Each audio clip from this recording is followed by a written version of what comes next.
ఇప్పుడు జగన్మోహన్ రెడ్డి మావిగన్ అని అన్నాడు మొన్న. అందరూ కూడా మావిగన్ అంటున్నారు. తెలుగుదేశం అలాగే అంటారు. ఒకవేళ చంద్రబాబు గారిని అనమనండి, అలాగా ఒప్పుకోరండి. మావిగన్ ఏంటి, నీ ఇష్టం ఏంటి అంటారు. వెంటనే విమర్శలు అసలు మొదలవుతాయి.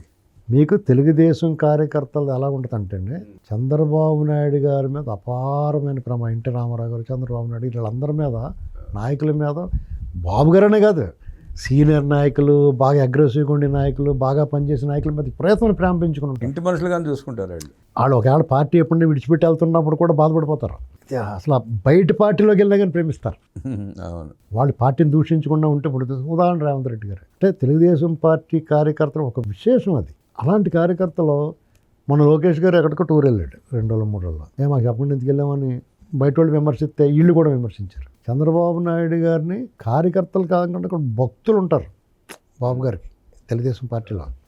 అది ఏ స్టేజ్లో ఉంటుందంటే దేవుణ్ణి కూడా భక్తులు ఏం చేస్తాడు, ఒకసారి ప్రశ్నిస్తాడు, నిందిస్తాడు, దూషిస్తాడు. అవును.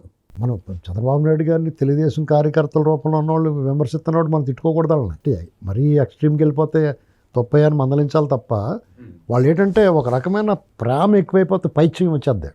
ప్రేమ ఎక్కువైతే కూడా పైత్యం కింద మారుతుంది. అదే క్రమంలో చంద్రబాబు నాయుడు గారిని ఎవరన్నా ఆయన దూషిస్తున్నారని కూడా చాలా బాధపడిపోతారు. వీళ్ళు తిడతారు మళ్ళీ ఒకసారి, వీళ్ళే విమర్శిస్తారు. అసలు వాళ్ళు ఆయన ఏం చేయాలో కూడా వీళ్ళు చెప్తారు, పార్టీ ఏం చేయాలో కూడా. ఇలా ఉంటుందన్నమాట.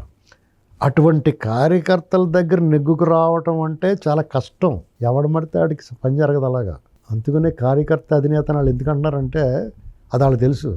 బాబు గారు చాలా జాగ్రత్తగా చాలా బ్యాలెన్స్ చేసుకుంటూ వచ్చాడు. లోకేష్ గారు కూడా చేయగలడు అనేటువంటి సందేహం అందరిలో ఉంది కదా. ఆ సందేహం ఆల్రెడీ ఆయన ఎప్పుడో పటాపంచలు చేసాడు.